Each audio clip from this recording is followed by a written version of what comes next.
Amém. A paz do Senhor, irmãos. Os irmãos podem se sentar. Glória a Deus. Bendito seja o nome do Senhor. Iniciamos a nossa revista. Na aula passada nós tivemos a aula de introdução e hoje nós vamos falar sobre o primeiro milagre de Jesus. O milagre que principiou aí o seu ministério. O texto áureo está na página 10. Diz assim: E logo que o mestre-sala provou a água feita em vinho, não sabendo de onde viera, se bem que o sabiam os serventes que tinham tirado a água, chamou o mestre-sala ao esposo e disse-lhe: Todo homem põe primeiro o vinho bom, e quando já tem bebido bem, então o inferior. Mas tu guardastes até agora o bom vinho. Amém? Eu quero já ler com os irmãos todo esse texto, onde está inserido este texto áureo, que é João 2, nós vamos ler do 1 ao 10. Para no decorrer da lição, nós não precisarmos estar voltando e lendo estes versículos, amém? João, Evangelho de João, capítulo 2, do versículo 1 ao versículo 10, que diz: E ao terceiro dia, fizeram-se umas bodas em Caná da Galileia, e estava ali a mãe de Jesus. E foram também convidados Jesus e os seus discípulos para as bodas. E faltando vinho, a mãe de Jesus lhe disse: Não tem vinho. Disse-lhe Jesus: Mulher, que tenho eu contigo? Ainda não é chegada a minha hora. Sua mãe disse aos empregados: Fazei tudo quanto ele vos disser. E estavam ali postas 6 talhas de pedra para as purificações dos judeus, e em cada uma cabiam 2 ou 3 metretas. Disse-lhe Jesus: Enchei de água essas talhas. E encheram-nas até em cima. E disse-lhes: Tirai agora e levai ao mestre-sala. E levaram. E logo que o mestre-sala provou a água feita vinho, não sabendo de onde viera, se bem que o sabiam os empregados que tinham tirado a água, chamou o mestre-sala ao esposo e disse-lhe: Todo homem põe primeiro o vinho bom, e quando já tem bebido bem, então o inferior. Mas tu guardaste até agora o bom vinho. Até aqui. Amém? Glória a Deus. Nós temos aqui já um texto bastante conhecido, né, da igreja, e nós vamos começar os nossos milagres, né, pela água feita em vinho ou transformada em vinho. E nós sabemos, irmãos, que o maior milagre foi, na verdade, o mais importante, né, que a humanidade já testemunhou desde o nascimento até a hora da sua morte e ressurreição. Essa foi a vida de Jesus, o maior milagre, né? E seu maior milagre foi conseguir, pelo seu próprio sacrifício, perdoar e apagar todos os nossos pecados, dando sua própria vida para nos salvar. Então, esse primeiro milagre, irmãos, é um convite a refletir sobre as pequenas e grandes celebrações do nosso cotidiano. Vou repetir. Esse primeiro milagre é um convite a refletir sobre as pequenas e grandes celebrações do nosso cotidiano. Ou seja, aquilo que tem importância para nós. Essas bodas, com certeza, tinham uma grande importância para aquele casal que estava se casando naquele dia, né? Então, era muito importante essa questão para eles. E como nós já vimos aqui, houve toda uma questão aqui envolvida, eu vou dizer, irmãos, Jesus já sabia de tudo isso aqui, o que ia acontecer, não é verdade? Porque Jesus não tem um plano B, ele tem o plano e o plano dá certo, né? Não é como a gente que tem, não, eu vou fazer assim, mas se assim não der certo, eu já vou fazer desse outro jeito que deve dar. Jesus não, ele tem o plano e vai dar certo, porque não vai mudar, né, para dizer assim, não, é porque tem um plano B. Não, Jesus não tem plano B, ele tem o plano. Então, para ele já estava aí tudo esquematizado aí, direcionado como ele haveria de iniciar ali, principiar ali o seu ministério em relação a esses milagres. Então, os principais milagres têm um propósito especial. Era provar que Jesus é Deus. Eu acredito que nós hoje não temos nenhuma dificuldade em saber que Jesus é Deus. Mas para eles lá era importante isso, porque muitos não acreditavam que ele era o Messias, né? E o fato dele ter sido gerado no ventre de Maria, ser criado no lar, né, tendo como pai biológico, né, o José. Então as pessoas olhavam e diziam, esse? Né? Como assim? E até então Jesus não tinha feito milagres. E aí as pessoas já ficavam, né? Será que é mesmo? Será que não é?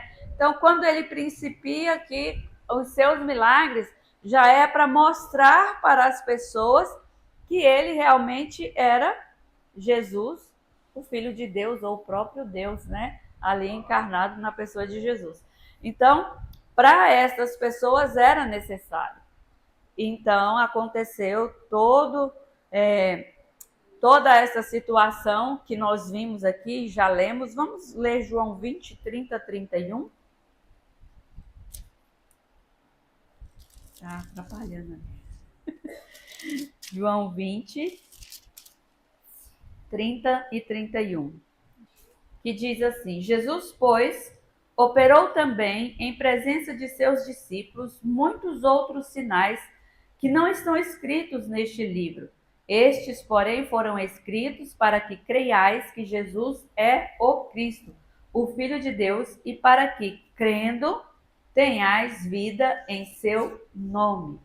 Então, esse era o objetivo principal, né?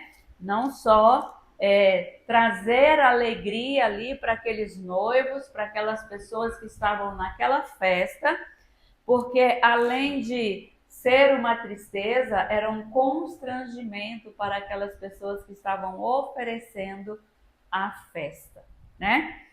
Talvez hoje a gente diria, não, vamos ali, vamos comprar, né? Vem ali, vamos comprar ali no mercado rapidinho um refrigerante, alguma coisa, não falta, né? Faltou, a gente dá um jeito. Mas naquela época não tinha como dar jeito, sabe por quê? Porque o vinho não era industrializado como é hoje, faz numa fábrica e faz aquele monte, né?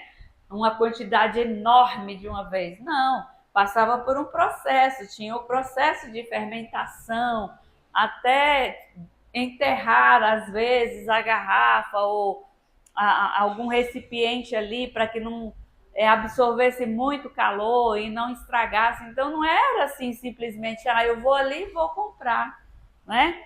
Então, era uma coisa assim, que para aqueles noivos era algo impossível. Era algo impossível. Acabou o vinho, acabou a festa. Mas quem estava ali? Jesus. Glória a Deus. A transformação da água em vinho nas bodas em Caná. Então a gente viu aqui que era algo para prover a alegria e satisfação do casal e dos convidados. Então Jesus revela aqui o seu poder sobre as propriedades físicas dos elementos. Transformação de água em vinho. O primeiro milagre de Jesus foi em um casamento. Agora, festa e de casamento, então, né? Glória a Deus, é tudo muito lindo, tudo muito abençoado. E Jesus já principiou logo os seus milagres aqui, demonstrando, eu acredito, não só que ele era favorável à festa, porque ele foi convidado e estava ali, mas favorável também ao casamento. Não é verdade? Glória a Deus. Então, através deste ato de Jesus, nós vimos o quê? Um grande livramento de constrangimentos para aquela família, para aquele casal, aqueles noivos que estavam proporcionando aquela festa. E não só isso também. Outro fator interessante é que o vinho é um símbolo para o sangue. Com esse milagre, Jesus sinaliza a inauguração da nova aliança feita por meio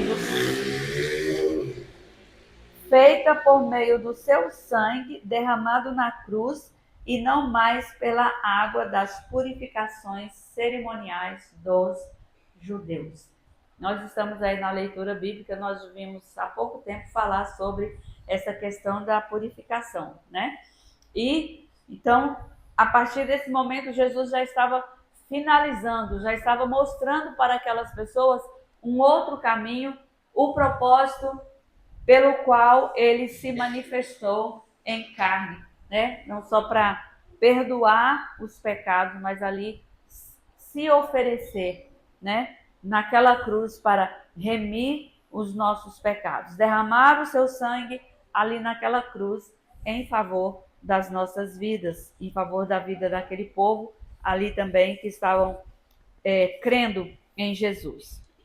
Então, a participação de Jesus num evento alegre e simples mostra também a sua graça e compaixão pelas pessoas. Porque nós, irmãos, a gente só costuma participar de alguma festa, de alguma coisa, se a gente tiver alguma afinidade com as pessoas, né? Se a gente não conhecer, primeiro que a gente nem é convidado, né? Se não conhecer. E depois, se também não tiver aquele conhecimento assim, a gente pode até ir, mas fica meio que deslocado, né? Mas Jesus não tinha esse problema com ele. Primeiro que onde ele estava já tinha uma multidão atrás. Aí eu acho que daqui aí já fica mais difícil, né? Porque talvez alguém fosse convidar e dizer, eu acho que eu nem vou naquele casamento não e tal. Mas quando falar assim, não, Jesus e os discípulos foram convidados, então eu vou. Jesus vai estar lá, então eu vou, né? E aí Jesus mostra a compaixão pelas pessoas. Nós vamos ver aqui também, irmãos, a definição de milagre, que milagre é uma intervenção sobrenatural de Deus. Então a gente viu aqui que, ou seja, é um fato extraordinário ou inexplicável pelas leis da natureza, realizado direta ou indiretamente por Deus, é uma intervenção sobrenatural. Não é algo comum, não é algo humano, é algo que é sobrenatural. Então, assim como o Senhor realizou essa intervenção sobrenatural nesse casamento, ele pode realizar hoje uma intervenção sobrenatural em nossas vidas. Amém? A igreja crê? Então, vamos repetir esta frase. Assim como o Senhor realizou essa intervenção sobrenatural nesse casamento, ele pode realizar hoje uma intervenção sobrenatural na minha vida. Amém. Glória a Deus. Assim nós cremos, irmãos. Vamos pegando esses pontos aqui, alguns eu vou falar para a igreja repetir, porque nós cremos que o Senhor está neste lugar e Ele pode operar milagres. Ele é o mesmo Deus, Ele não mudou. Amém? Glória a Deus. E nós vamos ver alguns detalhes desse milagre que Jesus realizou, né? O contexto. Qual é o contexto desse milagre? Um casamento em Caná da Galileia, né, onde Jesus e seus discípulos e sua mãe estavam todos presentes. Houve um problema? Sim, houve um problema. O vinho acabou e era um constrangimento social na época. Houve uma intervenção Maria pede para Jesus que, ao ouvir, instrui os serventes a encherem as talhas de pedra com água. Então, a gente vai ver tudo aqui, um passo a passo, né, do que aconteceu. E aí, então, Jesus faz o quê? Transforma a água em vinho. E o mestre Sala, que hoje nós podemos chamar de cerimonialista, né? Prova o vinho, elogia sua qualidade, pois o costume era servir o vinho melhor antes e depois o de menor qualidade. Porque as pessoas já tinham começado a beber, já estava assim tudo meio alegre, né? Então qualquer um servia, né? Podia ser aquele mais azedinho, aquele que não curtiu direito, né? Então estava tudo bem, que todo mundo já estava meio zonzo, né? Então, mas não, o vinho que Jesus transformou era de uma qualidade inexplicável. Amém? E também o significado, que foi o primeiro sinal, o semeion. É uma palavra grega que significa sinal, marca ou aviso. E no Novo Testamento se refere aos milagres de Jesus que apontam para a sua identidade divina e poder, manifestando sua glória e aumentando a fé de seus discípulos. Então, eu creio que ao estudarmos estas lições desta revista, todos os dias, né, nós temos a nossa escola bíblica no domingo, então em todas as nossas escolas bíblicas nós vamos ver que a glória do Senhor é manifesta e também a nossa fé será aumentada. Porque todas as vezes que nós nos deparamos com a palavra do Senhor e vimos algo como este estudo que estamos realizando hoje, é uma oportunidade para não só mexer com a nossa fé, mas a nossa fé ser acrescida e nós podemos contemplar os milagres. Como eu estava falando, como eu falei na semana passada, que às vezes algumas pessoas questionam porque antes parece que tinha mais milagres dentro da igreja, né? E aí o Senhor me deu algo assim em relação a isso, porque hoje em dia nós temos muitas facilidades, nós temos até um poder aquisitivo financeiro até bem, né? Graças a Deus. Mas às vezes isso não é tão bom para a nossa vida espiritual. Sabe por quê? Porque se eu quero comprar algo, eu não tenho dinheiro hoje, mas eu tenho o cartão de crédito, eu vou lá e compro e tá tudo bem, né? Mas se eu não tivesse o dinheiro nem o cartão de crédito, o que é que eu ia fazer? Eu ia orar, eu ia pedir para o Senhor e o Senhor ia me dar, não é verdade? Aí a minha fé seria acrescida, o nome do Senhor seria glorificado e testificar na igreja também seria uma edificação da fé dos irmãos. Mas hoje em dia tem tantas facilidades, né? Às vezes sair daqui e ir ali até no mercado. Meu esposo não deixava mais eu ir ali no mercado a pé, eu ficava brava. Eu queria ir andando e ele diz, não vai andando, é perigoso, pega o carro e vai no mercado. Eu falei, ai meu pai, né? Aí até isso, olha a facilidade, né? Mas quando nós morávamos em Planaltina, eu saía lá do bairro de Fátima, onde é a igreja, para ir para a casa da minha irmã, que era lá perto da rodoviária, andando. E a igreja era um pouco para o outro lado, assim, às vezes a gente ia andando também. E às vezes eu queria ir, o sol estava muito quente, eu falava, ô Jesus, esse sol está tão quente. Vinha a nuvem, cobria o sol e eu ia para a casa da minha irmã andando debaixo da nuvem. Se eu tivesse um carro, ou pelo menos naquela época, se eu soubesse dirigir, eu entrava no carro, ligava o ar-condicionado, chegava lá e estava tudo bem. Não era? É uma bênção do Senhor que nós temos? Sim, mas nós precisamos colocar mais a nossa fé em ação. Amém? Glória a Deus. Então, as características distintas da água e do vinho, nós vamos ver aqui que são elementos diferentes, né? O vinho, a água, para ser considerada excelente, ou seja, de boa qualidade, né, para a gente ingerir, para a gente beber, ela deve ter 3 características. Insípida, ela não deve ter sabor.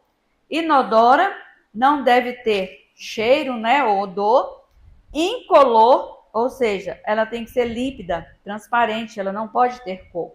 Então, uma água com sabor, odor ou cor, geralmente deve ser evitada, porque ela não é própria para consumo, não é verdade? O vinho, para ser considerado um excelente vinho, também precisa de 3 características. Ele precisa ter um bom sabor, precisa ter um bom aroma, tem que ter uma boa cor. Quando um enólogo estudioso do vinho verifica se um vinho é de qualidade, ele analisa essas 3 características: sabor, aroma e cor. Agora, algo interessante, irmãos.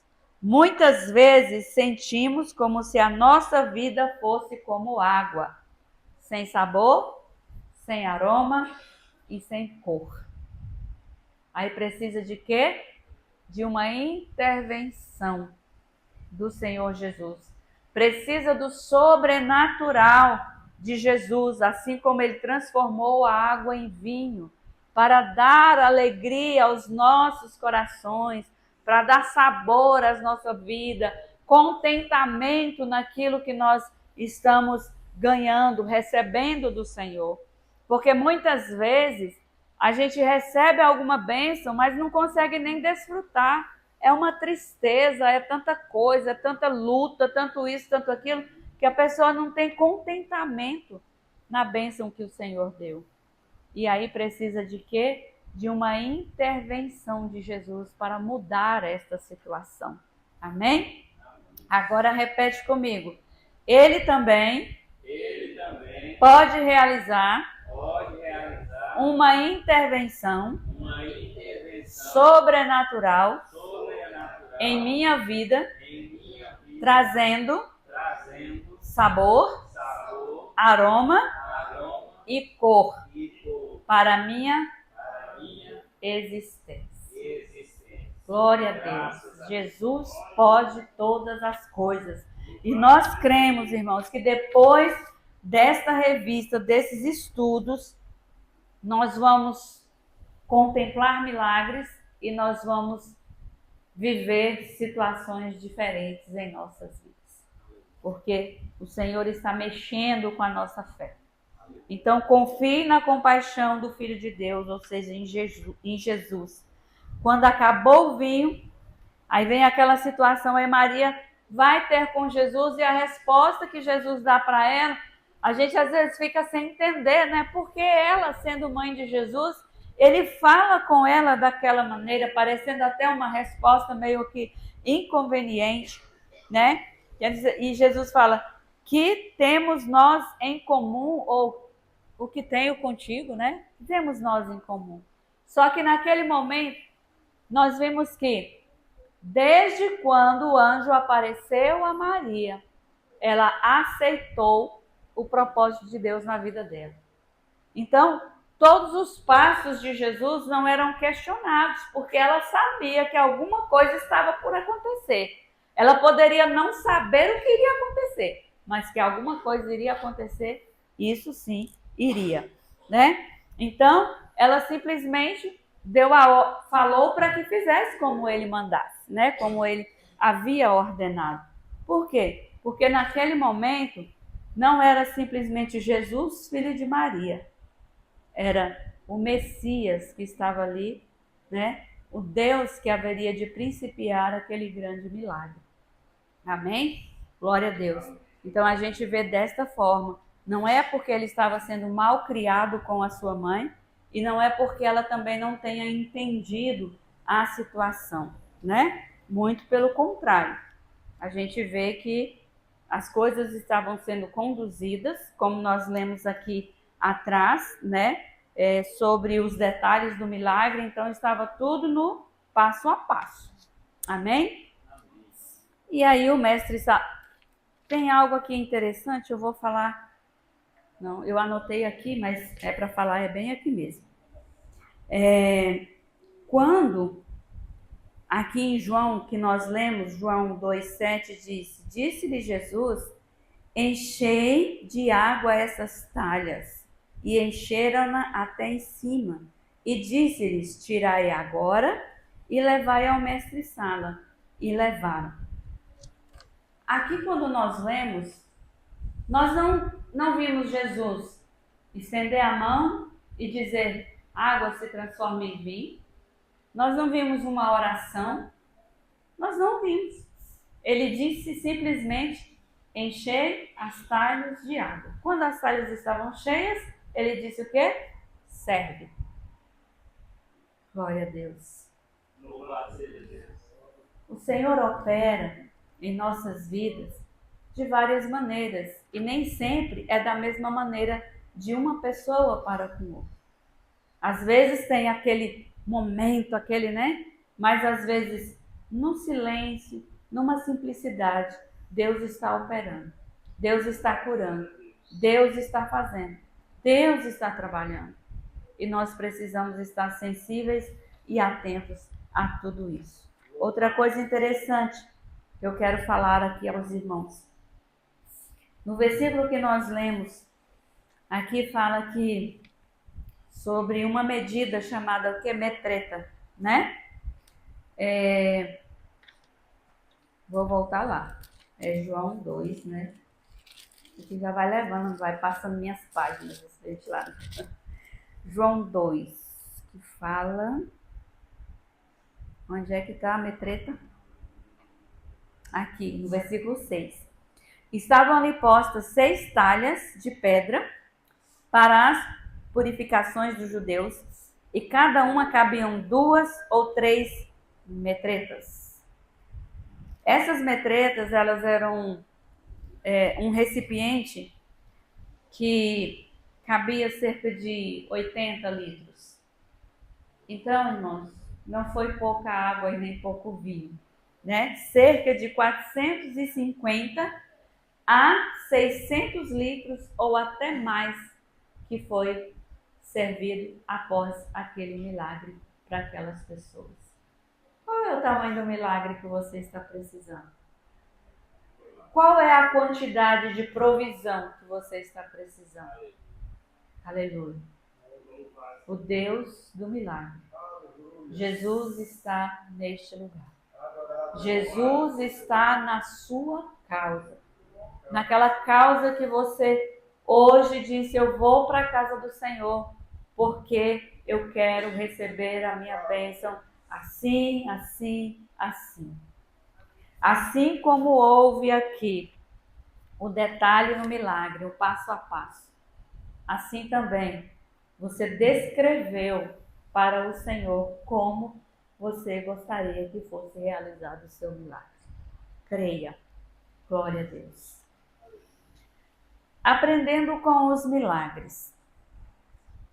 O autor da revista dispõe aqui, cita 3 coisas que ele aprendeu. E eu sublinhei aqui para nós sermos mais sucintos para o nosso momento de oração ainda. Primeiro, 3 coisas que aprendi. João é o único escritor do Evangelho que relata o milagre do Salvador transformando água em vinho. Não sabemos por que os outros discípulos não descreveram. Talvez pelo fato de João estar tão empolgado, né, assim, tão atento a tudo aquilo, que ele foi prestando atenção em todos os detalhes. Porque aqui nós vimos a descrição da água transformada em vinho com muitos detalhes. Então ele estava o quê? Atento a todos os detalhes, né? E não sabemos o porquê que os outros discípulos não descreveram esse milagre. Outro fator é que culturalmente ficar sem vinho poderia prejudicar a posição social dos envolvidos numa recepção.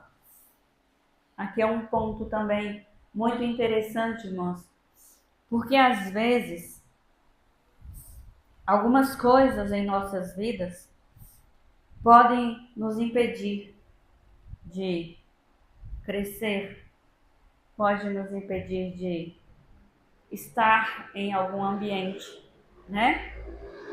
Mas é interessante nós lembrarmos que nós temos o Deus que opera milagres. Nós servimos a Jesus que pode mudar tudo em nossa vida. Porque muitas vezes, irmãos, às vezes as pessoas não dão nada por a gente. Mas se souber que você é um crente de bom testemunho, vai começar a te chamar para participar de suas reuniões. Ali onde a gente vai no Paraná, no rancho, nós fazemos culto lá naquele local.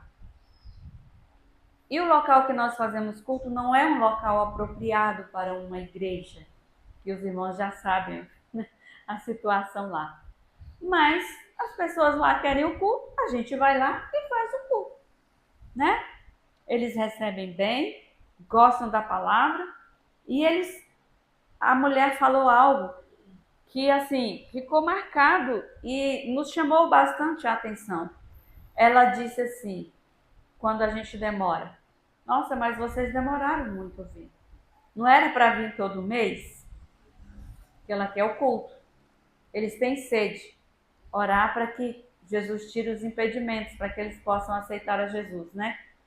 Aí ela falou: porque quando vocês estão aqui, nós nos sentimos seguros. Aumenta a nossa responsabilidade, né? Porque assim, irmãos, onde a gente está, nós somos como a gente é aqui na igreja. A gente não, né? Porque a gente está lá, a gente não muda não. A gente é desse mesmo jeito. A gente prega, a gente canta, a gente brinca, né? É claro que eu não vou ficar brincando aqui dentro da igreja no altar, porque não é certo. Mas ali fora, conversando, a gente brinca, a gente sorri, não é verdade? Então é isso. Mas isso nos chamou a atenção. Então é isso. Então, culturalmente, Jesus muda situações, né? A partir do momento que nos conheceu, e tem pessoas crentes na família, né? Mas por que não falou para as outras pessoas? Diz para nós: quando vocês estão aqui, nós nos sentimos seguros. Glória a Deus, porque a nossa segurança veio do Senhor. Então é o Senhor que está dando segurança para eles e para nós, não é verdade? E aí, outra coisa interessante dessas 3 coisas, né? Uma delas é: se ele pode fazer isso, ele pode transformar meus problemas em bênçãos. Você crê? Então vamos repetir. Se ele pode fazer isso, ele pode transformar meus problemas em bênçãos. Não apenas me mostrar um aspecto positivo do problema, mas realmente transformar a substância da provação em algo que me abençoa. Glória a Deus. Aquela água, aquele vinho que acabou, era um símbolo ou um sinal de provação, né? Por quê? Se Jesus não opera ali aquele milagre, como estaria aquela festa? A festa acabaria, sim. Mas e o que traria como consequência para aquela família ou para aquele casal? Se aquele homem tinha uma posição ali e ocupava algum cargo ali, ele ia ser prejudicado, seria uma consequência. Olha, fulano deixou faltar vinho na festa, não, né, não providenciou quantidade suficiente. A gente fala assim, irmão, mas essas festas, geralmente, elas duravam 7 dias. Não era um dia ou 3 horas, né? Como às vezes são os casamentos hoje, né? 3, 4, 5 horas. Não. E aí você come, você bebe, né? Às vezes você quer mais alguma coisinha, mas já não tem mais. Mas lá eram 7 dias. Imagine vocês, nós alimentarmos com N pessoas 7 dias. Não é pouca coisa. Mas a falta, principalmente do vinho, que era o que dava alegria para o povo, né? Traria o quê? Era, na verdade, uma provação para aquela família. Romanos 8, 26 ao 29, diz assim: e da mesma maneira também, o Espírito ajuda as nossas fraquezas, porque não sabemos o que havemos de pedir como convém. Mas o mesmo Espírito intercede por nós com gemidos inexprimíveis. E aquele que examina os corações sabe qual é a intenção do Espírito. E é ele que, segundo Deus, intercede pelos santos. E sabemos que todas as coisas contribuem juntamente para o bem daqueles que amam a Deus, daqueles que são chamados segundo o seu propósito. Porque os que dantes conheceu, também os predestinou para serem conformes à imagem de seu Filho, a fim de que ele seja o primogênito entre muitos irmãos. Quero destacar aqui o versículo 28. Todas as coisas contribuem juntamente para o bem daqueles que amam a Deus, daqueles que são chamados para o seu ou segundo o seu propósito. Amém? Glória a Deus. Então nós cremos, irmãos, que as coisas cooperam para o nosso bem. Deus quer nos dar algo de bom, não é nada de ruim. Às vezes acontecem algumas coisas porque nós fazemos escolhas erradas, nós nos precipitamos em algumas coisas. Outro dia eu estava fazendo uma oração, depois pensei, ainda bem que Deus é misericordioso, porque senão já tinha me pegado de jeito, né? Eu estava orando, né? E depois eu falei assim, Senhor, a tua palavra diz que pedir, como é que é? Pedir mal, quer pedir mal, porque é para gastar em vossos próprios deleites, né? Aí eu disse, Jesus, tudo que eu estou te pedindo é para o meu deleite, então não vou pedir mais nada não.